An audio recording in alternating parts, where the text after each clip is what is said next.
Hello, welcome to Module 3 of the course on application of spectroscopic methods in molecular structure determination. In this particular module, we will consider the concept of chemical shift, the concept of spin-spin coupling, and look at the parameters that affect the chemical shift and the coupling constant which is arising out of the spin-spin coupling. Now in the last lecture, we ended the lecture with the presentation of the spectrum of ethyl alcohol, and we indicated that ethyl alcohol has three different types of hydrogen corresponding to the OH hydrogen, the CH2 hydrogen and the CH3 hydrogen, which appear at different frequencies in the NMR spectrum. We also discussed the possibility of having fine structures like this in a high resolution spectrum of the NMR of ethyl alcohol. Now, if the concept of chemical shift were to be introduced, one has to understand that based on this particular equation, one would expect all the hydrogens to come at the same resonance frequency, because for a hydrogen atom, gamma is constant and B0, which is the applied magnetic field, for a given field strength, it would be a constant value. However, we seldom observe the same frequency for all the different types of hydrogens present in a molecule. So there must be a reason that the different hydrogens show different frequency in the NMR spectrum, which makes the NMR a very valuable tool for structural elucidation considerations. Now, when we talk about this equation, we are considering a bare hydrogen without consideration of any electron density around the hydrogen. We seldom have hydrogen without any electron density in a molecule. In fact, we will have different electron density depending upon the chemical nature of the hydrogen. If the hydrogen is highly acidic, it will be surrounded by less electron density. If the hydrogen is highly basic, it will be surrounded by high electron density. This is based on our chemical knowledge. We can say that the different hydrogens come under the different electron cloud depending upon the chemical environment of the hydrogen that is being present. Now, nucleus is surrounded by electrons, and electrons are charged particles, and they also spin in the induced magnetic field. Due to the spinning electron, it shields the nucleus from the external magnetic field. In other words, a spinning electron produces its own induced magnetic field, and this induced magnetic field is supposed to be opposing the external magnetic field. In other words, it will be shielding the hydrogen from an external magnetic field. This is called diamagnetic shielding because we are talking about diamagnetic material in most of the organic chemistry that we deal with. So the nucleus actually does not feel the applied magnetic field. It feels less magnetic field than the applied magnetic field to an extent of B0 1 minus sigma, where sigma is the shielding constant. In fact, sigma is proportional to the applied magnetic field. So B0 minus B0 sigma is the correct expression for the effective magnetic field that is felt by the nucleus. Now, sigma is a characteristic feature of the chemical environment of the proton. It depends on the electron density around the particular hydrogen that we are referring to, and hence sigma will be different for different types of hydrogens. Once you define the basic NMR equation in this particular format, incorporating the shielding constant also, then we are able to recognize why different hydrogens come in different frequencies in the NMR experiment. Since sigma is going to be different for chemically different protons, the resonance frequencies of the chemically different hydrogens will also be different. Hence, the concept of chemical shift comes into picture. Now, the definition of chemical shift can be followed in the next couple of slides. For example, if one were to refer the proton frequency in the NMR experiment as 392.432, some such large number and a fractional number, it will be extremely inconvenient to remember. Instead of doing that, instead of dealing with the actual frequencies of the resonances, one can take a reference compound, and with respect to the reference compound, one can calibrate all the frequencies, and in order to make the frequencies independent of the spectrometer frequency, one can normalize it with respect to the spectrometer frequency. And this is precisely what is done when you are defining the chemical shift values of the NMR spectrum. Now, the delta, which is the chemical shift, expressed in Hertz, is simply the difference between the sample frequency and the reference frequency, and this will be highly dependent on the NMR spectrometer. The reason this is dependent on the NMR spectrometer is that it is not normalized with respect to the spectrometer frequency. We already know that the sample frequency and the reference frequencies are dependent on the NMR spectrometer. In other words, it is dependent on the B0 that is being applied. Different spectrometers will have different B0s, and that is the reason the delta expressed in Hertz as a unit, in other words in frequency units when it is expressed, it is dependent on the spectrometer frequency. However, if you divide the difference between the sample frequency and the reference frequency by a spectrometer frequency, then it becomes independent dimensionless feature of the delta comes into picture. Now the spectrometer frequency is generally of the order of megahertz, that is 10 to the power 6 hertz is what we are talking about. On the other hand, the difference between the sample and the reference frequencies are of the order of hertz. So there is a factor of 10 to the power 6 comes into picture in this particular equation, and that is why delta is represented in parts per million in the NMR experiments. The delta expressed in parts per million now is in dimensionless quantity, and it is independent of the spectrometer frequency. So it doesn't matter whether one is recording the NMR spectrum in a 60 megahertz NMR spectrometer or a 600 megahertz NMR spectrometer. When delta is expressed in parts per million, it is independent of the spectrometer. So whatever is being measured in one spectrometer can be easily compared with what is measured in another spectrometer. Now the reference that is normally used for proton NMR spectroscopy is tetramethylsilane. This compound is used as a reference for the following convenient reasons. The chemical shift of tetramethylsilane is lower than most protons in organic molecules because silicon is more electropositive than carbon, so it is taken as 0 and it comes at the lowest delta value in the NMR spectrometer, in the NMR spectrum. All the protons in the tetramethylsilane, there are 12 protons in the tetramethylsilane and all of them are equivalent.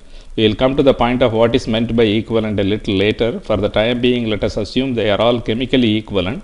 So they give just one signal of high intensity for the 12 hydrogens in this compound. Tetramethylsilane is a liquid and it is miscible with most organic solvent. That is a very convenient feature because depending on the solvent that we use, we can always use the tetramethylsilane as the internal reference without having to worry about the solubility properties. Tetramethylsilane is also highly volatile, so one can also remove it very easily from the sample after the measurement is made. Finally, the most important of all the properties, tetramethylsilane is an inert liquid and it does not react with the sample itself, so sample can be recovered intact after the measurement of the NMR spectrum. Now let us talk about the scan widths in the in the NMR spectrum. Suppose, for example, you have 60 megahertz NMR spectrometer and a 400 megahertz NMR spectrometer.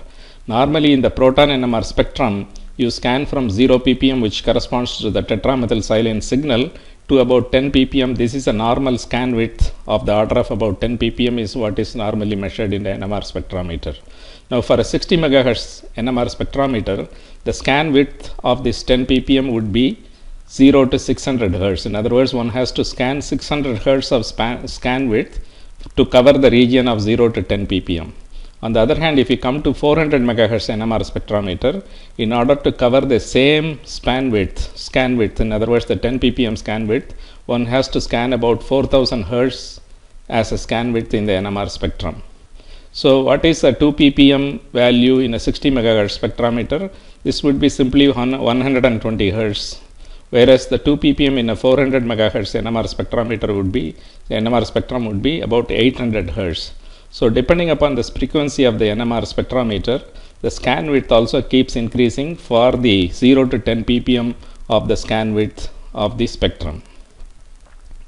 So this essentially explains the higher resolution capability of the high resolution capability of high frequency NMR instruments.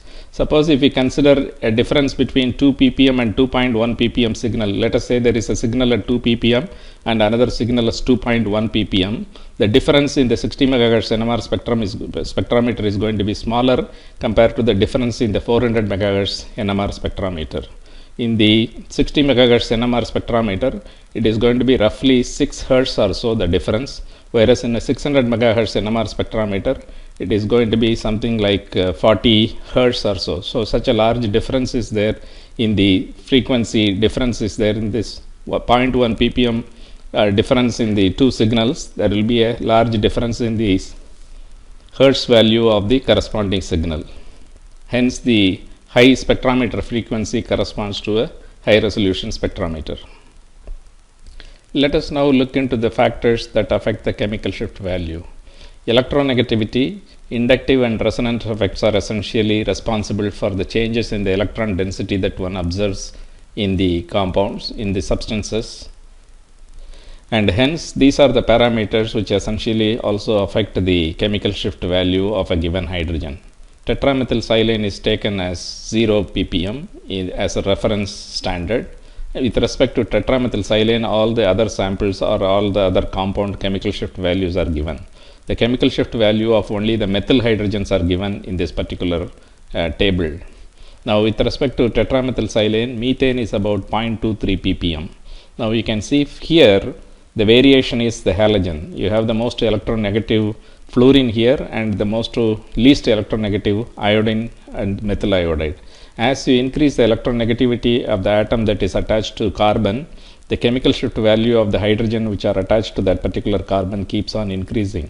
In other words, the electron density around the hydrogens of the methyl fluoride is much lower than the electron density around the hydrogens of the methyl iodide, because iodine has a lesser electronegativity compared to fluorine. Now, the effect is also cumulative as you go with increasing number of halogen atoms, as in this particular case from methyl chloride to methylene chloride to chloroform, the chemical shift keep increasing from 3.1 to 5.3 to 7.2 ppm. If you compare different functional group, for example methyl alcohol, methyl fluoride and nitromethane, there also there is an effect of the corresponding electronegativity of this particular atom that is attached to the carbon that plays a role. Methanol comes at 3.4 ppm. Methyl fluoride and nitromethane, both of them come around 4.3 ppm.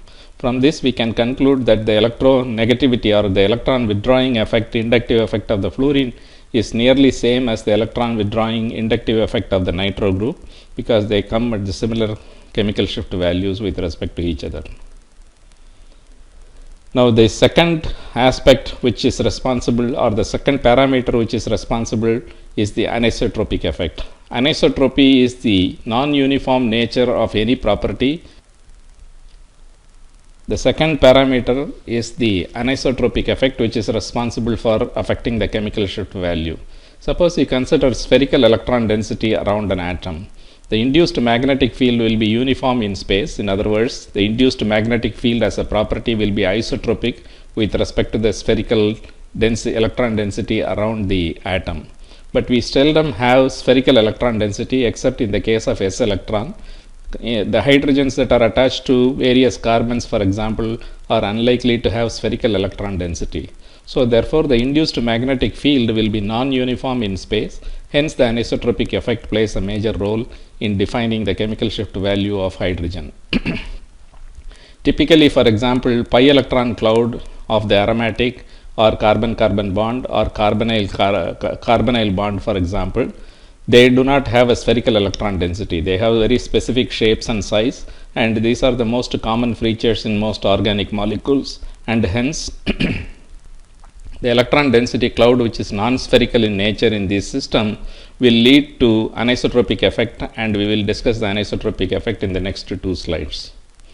Now, let us consider a small experiment of taking a double bond, and this is the externally applied magnetic field. In other words, the plane of the ethylene molecule in this particular case is perpendicular to the externally applied magnetic field.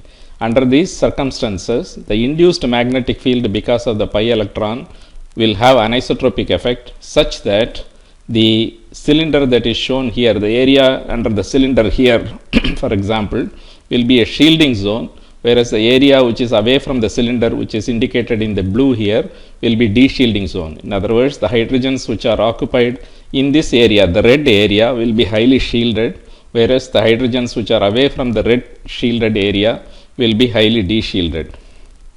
So, the ethylene hydrogen comes typically around 5 to 6 ppm, around 5.28 ppm is the actual chemical shift value of the hydrogens in ethylene molecule. On the other hand, if you consider acetylene molecule, it has a spherical electron density to start with. Unlike the kind of banana bent shaped pi electron density of the ethylene, the cylindrical electron density of acetylene itself causes an anisotropic effect in such a way that if this is the applied magnetic field which is aligning with the axis of the acetylene molecule, then the red the red zone that is shown here is the shielding zone, and the area around it or away from it is going to be the de-shielding zone. The acetylene hydrogen itself falls along the axis or along the direction of the B0.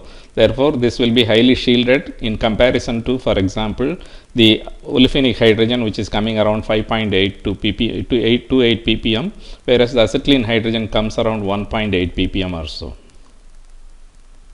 In the case of aromaticity, aromatic rings, for example, you have pi electron cloud in the form of a donut shaped pi electron density is present in aromatic system. When the aromatic plane is perpendicular to the externally applied magnetic field, which is B0 here, the aromatic electrons undergo a circular motion which is called the ring current effect. As a result of the ring current effect, you have a induced magnetic field, and this induced magnetic field is what is being represented by the lines of forces which are shown by the red circles here. So you consider a donut shaped lines of forces around the periphery of the aromatic ring in such a manner that in the center of the aromatic ring the lines of forces of the induced magnetic field is opposing the external magnetic field. So this is going to be highly shielding in nature, whereas in the periphery where the hydrogens of the aromatic nucleus lies, the lines of forces of the induced magnetic field is going to be aligning with the external magnetic field. So this is going to be shielding, de-shielding in nature in terms of the nature of the lines of forces for this particular hydrogen. So this is represented by means of a cylinder representing the shielding zone in the red and the de-shielding zone in the blue. So the hydrogens of an aromatic ring always lies in the de-shielding zone of the anisotropic effect of the ring current effect of the aromatic ring. It is for this reason benzene comes around 7.28 ppm, which is a highly de-shielded hydrogen in the NMR spectrum. From 0 to 10 ppm it comes around 7.28 ppm or so. Now if there is a hydrogen which is placed right above the benzene ring, then that should be highly shielded in nature, and this hypothesis has been in fact tested. We will see some examples later. Now in the case of carbonyl compounds, the carbonyl pi electron also shows anisotropic effect. The anisotropic effect is such that you have a shielding zone which is shown by this shown by this cylinder as a red cylinder. So anything that falls in this particular region is going to be shielded, whereas the aldehyde hydrogen falls in the de-shielding zone, and that's one of the reasons why the aldehyde hydrogen is coming at a very high delta value. There are two effects. One is the electron withdrawing effect of the carbonyl functional group, which decreases the electron density around the carbon hydrogen bond, and secondly the anisotropic effect also adds to this particular effect, leading to a highly de-shielded hydrogen of the aldehydic systems. Now in all these cases one must remember that we are talking about a very specific geometry. We are talking about the plane of the benzene to be perpendicular to the B0 in order to observe this anisotropic effect. But in solution, the benzene ring is going to be randomly oriented with respect to the applied magnetic field direction. So what we are observing in solution is only an average effect of the anisotropic effect. The maximum anisotropic effect will be felt in this particular geometry. Any other geometry where the benzene is at an angle or perpendicular to the externally applied magnetic field, for example, will be averaged out in a solution phase spectrum. So what we are observing in a solution phase spectrum is only an average anisotropic effect of the various possible orientations of a molecule with respect to the externally applied magnetic field. Now remember, we said that if the hydrogens are just above the plane of the aromatic ring, that should be highly shielded. These are two beautiful examples to illustrate the point that you have a ring current effect, and the ring current effect produces an anisotropy in aromatic system, and this anisotropic effect is what is responsible for the shielding of the hydrogens which are placed above the aromatic ring and the de-shielding of the hydrogens which are on the periphery of the aromatic ring. Now this is 10-alanine. This is a bridged 10-alanine. It is a methanol 10-alanine. The compound was specifically synthesized to test the concept of aromaticity. This compound is aromatic in nature because of the planarity of this particular ring and the 10 electron system which corresponds to the Huckel 4n plus 2 rule. Huckel's 4n plus 2 rule is obeyed. So this is an aromatic ring, and this methylene hydrogens just fall above the plane of the aromatic ring, and therefore they are appearing in the highly shielding zone of the ring current effect, anisotropic effect. So the two hydrogens which are indicated here on the bridge actually comes at a negative delta value, less than tetramethylsilane signal. It comes around minus 0.51 ppm or so, whereas the peripheral hydrogens, which are the aromatic hydrogen, typically come in the aromatic region, which is around 7.29 ppm. Even more dramatic example is this particular molecule. This is dimethyl dihydropyrene. If you look at the peripheral number of electrons that are present in this particular system, this is a 14 electron system corresponding to a 4n plus 2 Huckel system. This molecule is planar. You can visualize the molecule in this way. This is a planar molecule, and the two methyl group, one methyl group is above the plane, the other methyl group is below the plane, such that the hydrogens of the methyl group, both the methyl groups are actually lying above and below the plane of the aromatic ring. As a result of the anisotropic effect, which is a highly shielding zone above and below the plane of the aromatic ring, these hydrogens appear at minus 4.2 delta ppm. And this is the one of the lowest values that is reported for an aromatic system.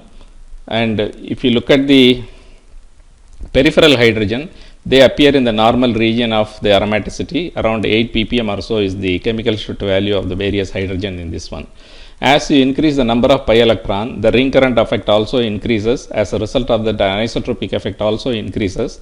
That is the reason, compared to benzene, which comes around 7.28 ppm, this is a 14 aniline system which comes around 8.4 ppm or so. This is a very interesting example of 18 aniline. There are 6 hydrogens which are in the interior of the aromatic core, and there are 12 hydrogens on the exterior of the aromatic core, for example. This is an aromatic system because it is a 18 aniline system. It is a 4n plus 2 system, and in this particular molecule, the peripheral hydrogens come at plus 9.3 ppm delta, whereas the core hydrogens, which are highly shielded, comes at minus 3.0 ppm delta value. So this is a beautiful illustration of the ring current effect and the associated anisotropic effect, and the effect of the anisotropic effect on the various types of hydrogens in an aromatic system. Now in saturated compounds also you have a sigma bond anisotropic effect. Let us take the example, the familiar examples of cyclohexane, for example. Cyclohexane has the chair type of a conformation. So if you are considering the axial and the equatorial hydrogens of the cyclohexane, this particular bond, which is away from the hydrogens which are indicated, in other words, if you consider this to be alpha, this is beta delta bond is what we are referring to. This beta delta bond has an anisotropic effect that causes de-shielding of the equatorial hydrogen in comparison to the axial hydrogen. So the axial hydrogen is more shielded compared to the equatorial hydrogen. Therefore, the axial hydrogen comes at a lower delta value always compared to the equatorial hydrogen. In the case of the 4 tertiary butyl cyclohexane itself, if you consider the axial hydrogen, this comes around 1.12 ppm, whereas the equatorial hydrogen comes around 1.62 ppm. Now, the case of 4 tertiary butyl cyclohexane is taken because there is no chair-to-chair interconversion in this system. So one can easily define the axial and the equatorial hydrogen of this system because there is no flipping of the ring from one chair form to another chair form, because you have attached an anchoring group which is a bulky group, namely the tertiary butyl group. Now let us consider the nitro derivative of the 4 tertiary butyl cyclohexane. This is the equatorial nitro functional group substituted. Equatorially substituted nitrocyclohexane. This is axially substituted nitrocyclohexane. Now this hydrogen is an axial hydrogen and this is an equatorial hydrogen. These two compounds are diastereoisomers. This is the trans isomer of the nitro tertiary butyl cyclohexane, whereas this is a cis isomer of the nitro tertiary butyl cyclohexane. Now you can see here the axial hydrogen comes at a lower delta value compared to the equatorial hydrogen, which is coming at a higher delta value by about 0.2 ppm or so. If we take the tertiary butyl cyclohexanol, here also the axial hydrogen comes around 3.7 ppm, whereas the equatorial comes around 0.2 ppm more than the axial hydrogen, around 3.93 ppm or so. So this kind of a difference in the axial and the equatorial hydrogen allows one to determine the stereochemistry aspects of this kind of compounds, where you have the axial and the equatorial differences and the sigma bond anisotropy that is responsible for the differences in the chemical shift values of the axial and the equatorial hydrogens. Now let us come back to the spectrum of ethyl alcohol. Ethyl alcohol shows 3 signals, 3 frequencies. That is okay because you have 3 different types of hydrogen in the molecule. But then why is that the OH hydrogen comes as a singlet, whereas the CH2 hydrogen has 4-line pattern, which is known as quartet, and the CH3 hydrogens have 3-line pattern, which is known as the triplet. In other words, the spectrum of ethyl alcohol shows multiplicity in the case of the CH2 and the CH3 signals, and what is the reason for this is what we are going to discuss in the next few minutes.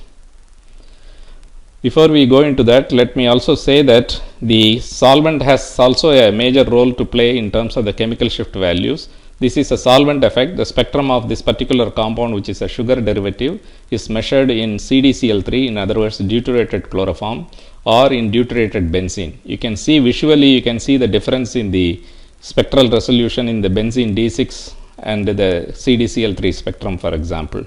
So solvation can also affect the chemical shift values of various hydrogens. So in addition to the inductive effect, electromeric effect, and the anisotropic effect, you can also have solvent effect, which affects the chemical shift values of various hydrogens. Now coming back to the multiplicities that we saw in the case of the ethyl alcohol spectrum, let us consider an isolated hydrogen atom. If we consider an isolated hydrogen atom, it can either exist in the alpha state or in the beta state, or the minus half state or in the plus half state. The nuclear spin can exist in these two states. So therefore, when a radio frequency of an appropriate frequency is applied, when the resonance condition is met, there will be an absorption, and that absorption is shown in the form of a signal in the NMR spectrum. So what you see is just one sharp peak for the hydrogen that is present in the molecule. In the absence of any other interacting protons, there are no neighboring protons, so there is no coupling of any kind. Only a single peak for chemically equivalent hydrogens will be seen. Suppose you take benzene. There are 6 hydrogens in benzene, but all the 6 hydrogens are identical in nature in terms of their chemical environment. As a result of that, there will be only one transition that is taking place. So all the 6 hydrogens of benzene will come exactly at the same place as a single line. You take the example of methane. Again, all the 4 hydrogens or methane are identical, arranged in a tetrahedral fashion. That will also lead to only one kind of a chemical shift value. So methane will also give only one signal without any kind of a spin-spin coupling. Now there are 2 case scenarios that are presented here. The first case is there are 2 spins, but there is no interaction between these 2 spins. What is meant by interaction is the magnetic field, induced magnetic field of the first hydrogen is not felt by the second one, and vice versa. So that means these 2 spins are acting independently. Therefore, there are 2 transitions possible. The blue hydrogen that is shown here has a transition going from alpha to beta when the red is in the alpha state, for example. It's also possible that the blue hydrogen is going from alpha state to beta state when the red is in the beta state. So there are 2 possibilities, but these 2 possibilities are isoenergetic in nature. In other words, this will have the same frequency in terms of the transition, so that will appear as one signal. Similarly, for the red hydrogen also, it goes from the alpha to beta state when the blue hydrogen is in the alpha state or in the blue hydrogen is in the beta state. These 2 states are also isoenergetic in nature, so you will just see one signal for the H alpha and one signal for the H beta. Suppose if these 2 hydrogens are interacting in terms of spin-spin interaction, in other words, the induced magnetic field that is created by one hydrogen is felt by the other hydrogen, then it is possible that you have differences in the energy between the alpha and beta states. For example, the alpha alpha and the beta beta states go up in energy. The alpha beta and the beta alpha states come down in energy. making these two blue transitions unequal, and similarly the two red transitions also unequal. So what was originally an equal transition, equal energy transition of the blue and equal energy transition of the red, which gave rise to only two signals. Now there are four signals possible corresponding first transition of this kind, the second transition which is this one, the third transition which is this one, and the fourth transition which is this one. So there are four lines that are possible. In other words, the HA goes to from alpha state to beta state when HB is in the alpha state. Similarly, when HA goes from alpha to beta state when HB is in the beta state. These are the two possibilities that you can have for HA. Similarly, for HB also, it can go from the alpha state to beta state when HA is in the alpha state. When HA is in the beta state also, it can go from the alpha state to beta state corresponding to two transitions. So a system, two spin system which are not interacting with each other essentially will act independently and give respective signals as a single line. When they are spin-spin coupled, or if they are interacting with respect to each other, then there will be a coupling between these two. They are mutually coupled to each other. A will be split into two lines. Similarly, B will also be split into two lines. This is because of the fact that HA influences the magnetic field strength that is perceived by HB and vice versa. And they are mutually coupled. Therefore, the gap between the two lines that you see for HA will be identical to the gap that you see for the two lines of the HB. The mid portion of the two blue lines is the chemical shift value of the hydrogen A, and the mid portion or the mid value of the two lines of the HB is corresponding to the chemical shift value of the hydrogen B. Now J is the coupling constant, which is measured by taking the difference between the two blue lines or the two red lines. In fact, it doesn't matter whether you are measuring it between the difference between the two red lines or two blue lines, because they are mutually coupled. This gap will be identical to this particular gap, and this is what is known as the coupling constant, J coupling constant. Now, having said what is responsible for the multiplicities that one observes in the case of two spin system, let us generalize it for many spin systems now. Initially, we are talking about in all these cases we are talking about the resonance of the hydrogen, which is indicated by the blue color.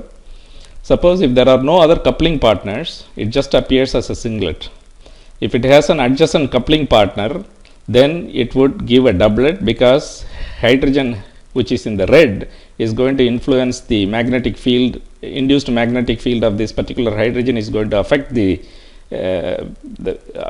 blue hydrogen in terms of the magnetic field that is felt by the blue hydrogen. So it will appear as a doublet. When you have two equivalent hydrogens in the adjacent position, this will be splitting it into two and then further splitting it into two. 2 times 2 would be 4, but then the coupling constants are same. So as a result, you see a multiplicity which is a triplet multiplicity. If you have 3 hydrogens, equivalent hydrogens, then the multiplicity will be 4. The multiplicity can be easily calculated using the formula 2ni plus 1, where n is the number of equivalent hydrogens which are in the adjacent position or the coupling partner, for example, which are identical in nature in terms of their chemical environment, and I is the spin value of that particular nuclei. If we have a spin half nucleus, then it reduces down to n plus 1 value in terms of the multiplicity. So if you have 3 adjacent hydrogen, you will have 4. If you have 2 adjacent hydrogen, you will have 3. This is called a quartet, and this is called a triplet, this is called a doublet, and this is called a singlet. So you can now realize that the multiplicity actually tells you a lot about the structural fragment that is being present, and that is the reason the spin-spin coupling is an invaluable tool if you can identify it properly and correlate it to a structural feature of the molecule, and that solves the problem of the structure solving problem of this particular system. Let us take the olefinic system. The olefinic system, the first example, there is only one hydrogen, so you see only one transition. Suppose you have a trans hydrogen associated with this molecule. In other words, this is a trans isomer of a olefinic system.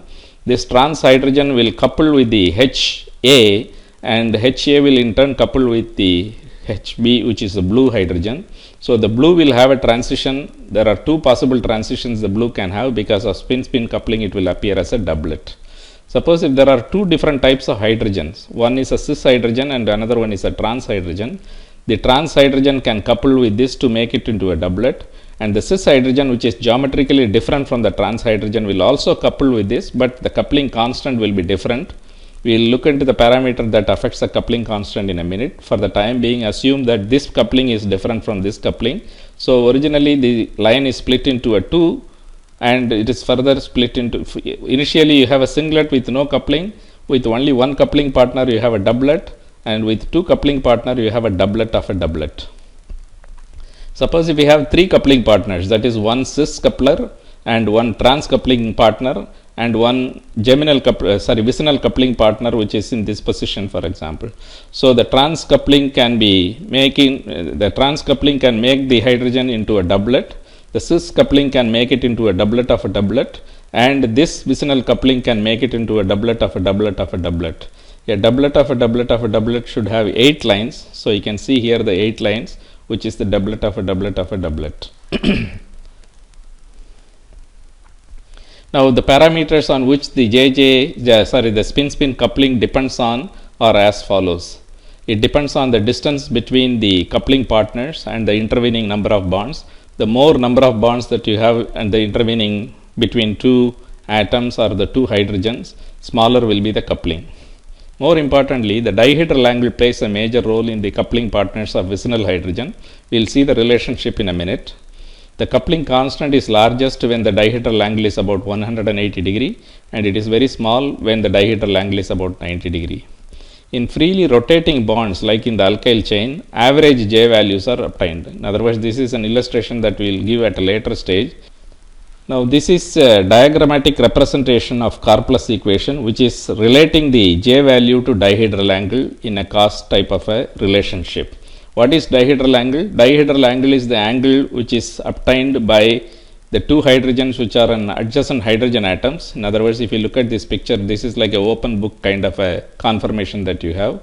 The dihedral angle is this particular angle denoted by phi here, and between this hydrogen and this hydrogen, that is the dihedral angle. In a Newman projection, this is represented, the dihedral angle is represented like this.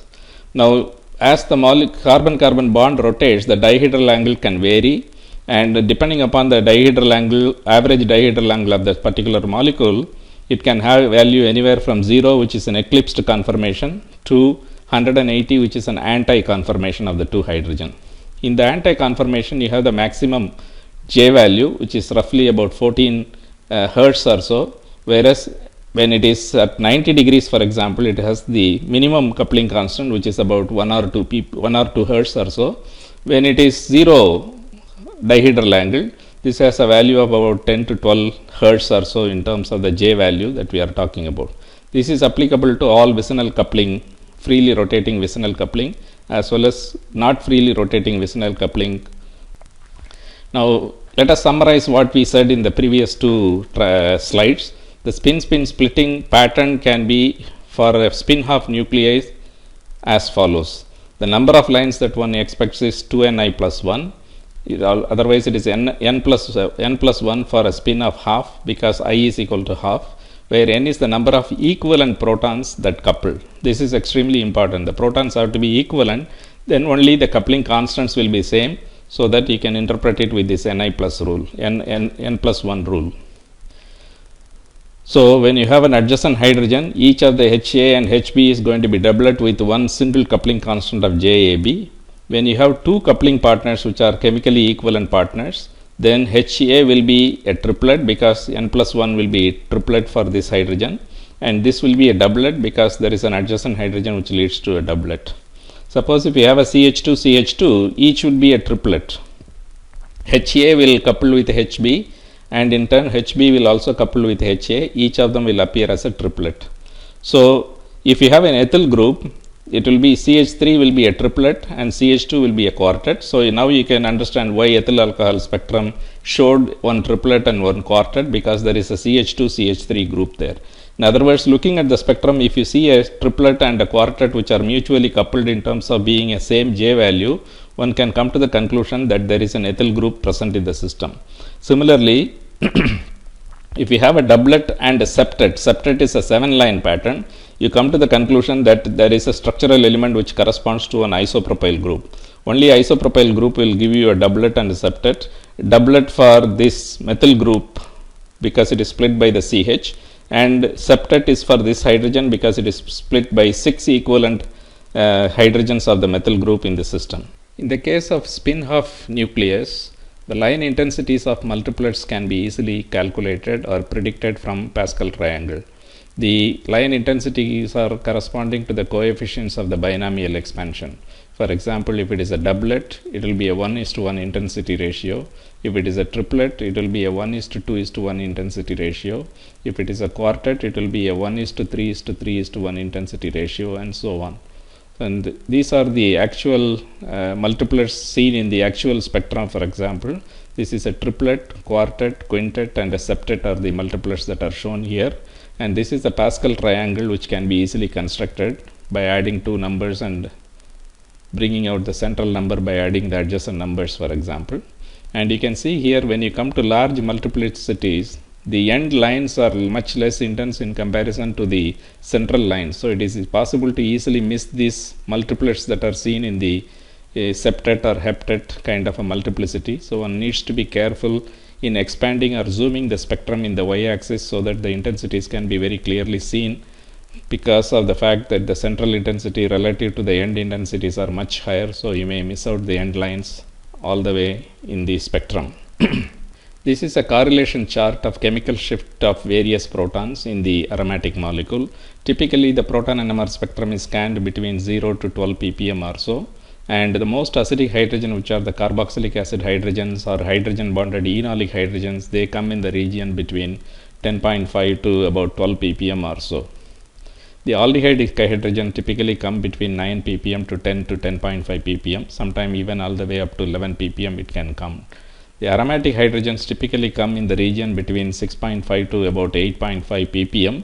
The ones that are electron rich in nature, that is endowed with electron donating substituents, will have a shielding effect. So as a result of that, it will come in the region of 6.5 to 7.5, whereas those aromatics which are electron deficient or endowed with electron withdrawing functional group, like the nitro group, they will appear in the region between 7.5 to 8.5 ppm. So one can tell from the NMR chemical shift value whether the aromatic system is electronically endowed system or electronically depleted system in terms of the electron withdrawing substituents or electron donating substituent being present, because it is reflected in the chemical shift value in this narrow region. Olefinic hydrogen typically come in the region between 5 ppm to 7 ppm. It can come all the way up to 7.5 ppm also, depending upon the electron withdrawing substituent that is attached to it. Mono-substituted derivatives, as we have seen in the earlier cases, depends on the electronegativity of the group that is being attached. That can come anywhere between 2.5 ppm to about 5 ppm or so. Di-substituted derivatives can come between 4 ppm to about 6.5 ppm or so. Hydrogens which are exchangeable hydrogens, like for example the acidic hydrogen of phenol or alcohol, they constantly undergo exchange from one molecule to another molecule. They can appear anywhere in the spectral region between 0 to 10 ppm, and usually they are broad signals which are easily recognizable in the NMR spectrum. The easiest way to identify them is to do a deuterium exchange. In other words, you take the sample and record the NMR spectrum and see if there is a broad signal corresponding to a OH of an alcohol or a phenol, and then add a drop of D2O and measure the spectrum again.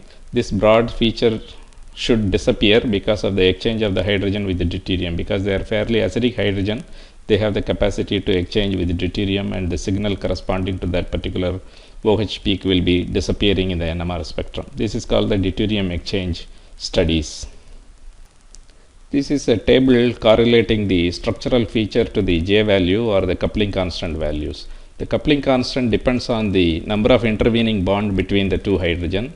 If it is more than 4 or 5, the coupling is close to 0, unless, for example, there are some rigid orientation ideal conditions are met by these two hydrogens to couple with each other. Otherwise, typically the vicinal couplings come in the region between 6 to 8 ppm in freely rotating system, or between 5 to 7 ppm in a more substituted bulky kind of a system like this.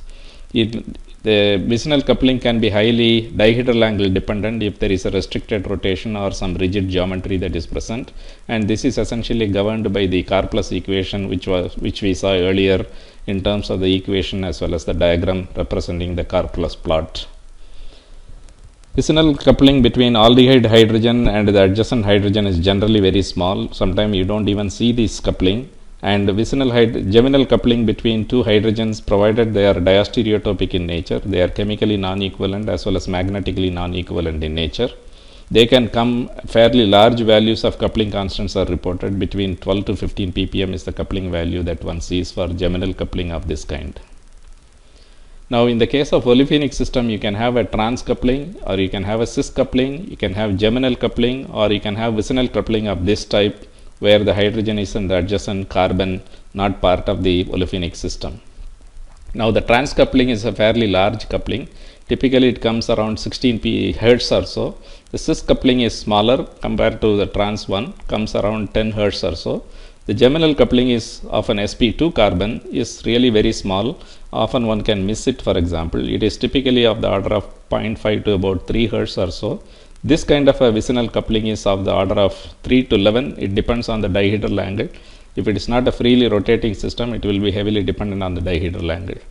Propergely coupling of this type is very small. Typically 2 to 3 Hertz is what is measured. In the case of aromatic systems, one can have orthocoupling, metacoupling as well as paracoupling. Orthocoupling is the largest coupling, typically of the order of 7 to 8 Hertz is what normally one sees. Metacoupling of the order of 1 to 3 Hertz is what is normally seen. One can miss the paracoupling completely in the NMR spectrum because it is a very small coupling, typically of the order of 0 to 1. So oftentimes you don't see the paracoupling at all. Let us look into some definitions in terms of chemical and magnetic equivalence. When we say two protons are chemically equivalent, that means they have identical chemical environment, which means they will have identical chemical shifts. They are called isochronous nuclei because they come in the same frequency. Typically, homotopic and enantiotopic hydrogens in organic molecules are chemically equivalent. Now, if you take the example of methane, all the 4 hydrogens are arranged in a tetrahedral fashion. It is highly symmetrical. TD symmetry is what is present. So, as a result of that, the chemical environment of each of these hydrogen is identical. So, all the 4 hydrogens will appear as a singlet in the NMR spectrum of methane. In the case of ethane, as long as this carbon-carbon bond is freely rotating, which is the case normally in the case of ethane, all the 6 hydrogens will appear as a singlet only. Benzene, for example, is a D6H symmetrical molecule. You can do either the symmetric criterion or substitution criterion also. If you do a mono substitution of benzene, you will get only one isomer of nitrobenzene or one isomer of chlorobenzene, which means all the 6 hydrogens are equivalent in terms of chemical equivalence. So, in the case of benzene, all the 6 hydrogens come as a single peak in the NMR spectrum of benzene. You take a meso isomer of this kind. This is a meso isomer. It has a plane of symmetry. So, these 2 hydrogens are related by the plane of symmetry. That means they are enantiotopic in nature, and such enantiotopic hydrogens are also chemically identical in nature or chemically equivalent in nature. You take less symmetrical molecule, like for example in the case of naphthalene and in the case of, for example, anthracene and so on. In the case of naphthalene, if you take, there are 2 types of hydrogen, the HA hydrogens, which are the alpha hydrogens, and the HP hydrogens, which are the beta hydrogens. So, there are 2 sets of chemically equivalent hydrogen, namely HA and HB. Similarly, in the case of anthracene, there are 4 HA type of hydrogens, which are chemically equivalent, 4 HB type of hydrogens, which are chemically equivalent, and the hydrogen in the 9 and 10 positions are chemically equivalent, and they are chemically distinct from HA and HB very clearly. Phenanthrene, if you take, it has only one plane of symmetry. So, on either side of the plane of symmetry, the hydrogens that appear are chemically equivalent. So, there are 5 sets of chemically equivalent hydrogens in the case of phenanthrene. You take either a monosubstituted aromatic derivative or a pyridine derivative. It does not matter which kind of examples you take. The orthohydrogens or the 2,6 hydrogens are chemically identical. the 3,5 hydrogens are chemically equivalent, and the fourth hydrogen is chemically distinct from the 3,5 and the 2,6 hydrogens. So Ha, Hb, Hc are the symbols that are given for the chemically distinct hydrogens in this case. So in order to define a chemically non-equivalent hydrogen, you give different alphabets as subscript. In order to define chemically equivalent hydrogen, you give the same alphabet as a subscript, and this is called Pople notation. Now magnetic non-equivalence can be defined for two protons that are said to be magnetically non-equivalent if they have different magnetic environment. What is meant by different magnetic environment means you compare, let us say, a set of chemically equivalent hydrogen. You want to find out whether they are also magnetically equivalent. If there is another hydrogen in the molecule, look for the geometric relationship between the set of hydrogens which you are comparing to the hydrogen which is away from these two sets. Suppose if they have identical geometrical relationship with the other hydrogen, then these two hydrogens are said to be magnetically equivalent. If they don't have same geometrical relationship, then they are magnetically non-equivalent in nature. Typically in organic compound, diastereotopic hydrogens are non-equivalent in nature. They are both chemically as well as magnetically non-equivalent. For two protons to show a spin-spin coupling, they must be magnetically non-equivalent. Otherwise, they will not couple with each other. They may or may not be chemically non-equivalent. This is something we will define in the next slide or so. Let us take this example. There is a chiral center in this molecule. So we are talking about chemically non-equivalent protons in molecules in this particular slide. Because of the chiral center, these two hydrogens are diastereotopic in nature. Because if you substitute this hydrogen with a substituent, you will get a different isomer compared to substituting this hydrogen with another substituent, a different isomer. So they are truly diastereotopic because they are adjacent to a hydrogen. And diastereotopic hydrogens are chemically non-equivalent in nature. You take a DL isomer. Earlier we considered a meso isomer with a plane of symmetry. The DL isomer does not have a plane of symmetry. It has a C2 axis of rotation. These two hydrogens are related by C2 axis of rotation. As a result of that, they are diastereotopic in nature. This is an example of the same type like here what we had a chiral center here. This is also a chiral center. The adjacent methylene group is a diastereotopic methylene hydrogen. Now this molecule is not a chiral molecule. This center is not a chiral center, but it is a prochiral center for the reason that these two hydrogens are pro-diastereotopic in nature. Suppose if I substitute this hydrogen with a substituent, that makes this a chiral center automatically, which in turn makes this center to be a chiral center automatically. So these two hydrogens, although there is no chiral center present, they are still considered to be diastereotopic or pro-diastereotopic, for example, for the reason that it generates a chiral center by means of a substitution criterion. Now let us define what is chemically equivalent but magnetically non-equivalent. Let us say, for example, a mono-substituted derivative is what we are talking about. We want to assign whether these two hydrogens which are chemically equivalent, that is the two ortho hydrogens are chemically equivalent, whether they are also magnetically equivalent or not. In order to define the magnetic equivalence, you compare it with another magnetically active nuclei. Let us say, for example, this hydrogen as a reference hydrogen. With reference to this particular hydrogen, these two hydrogens are not geometrically related in the same way. This is ortho, whereas this is para. So they will not have the same coupling constant in terms of the magnetic environment of this hydrogen to this hydrogen, and this hydrogen to this hydrogen will not be identical. So although they are chemically equivalent, they are now magnetically non-equivalent. The same logic holds good for the Hb hydrogens also. You compare it with, for example, Ha hydrogen. This particular Ha hydrogen you take as a reference point. This has a para relationship, whereas this has an ortho relationship. So one can define the magnetic non-equivalence and chemical equivalence in this way. Chemically equivalent hydrogens need not be magnetically equivalent, and chemically non-equivalent hydrogens are by definition magnetically non-equivalent. Now these are three isomers of difluoroethylene, for example, the geminal difluoro, the trans difluoro, and the cis difluoro. In each of these cases, these two hydrogens are chemically equivalent but magnetically non-equivalent. For the reason fluorine is F19 fluorine is a magnetically active nucleus, so that makes these two hydrogens magnetically non-equivalent because One has a trans relationship, the other one has a cis relationship. Geometrically they have two different relationships, so they cannot be existing in the same magnetic environment with respect to this fluorine here.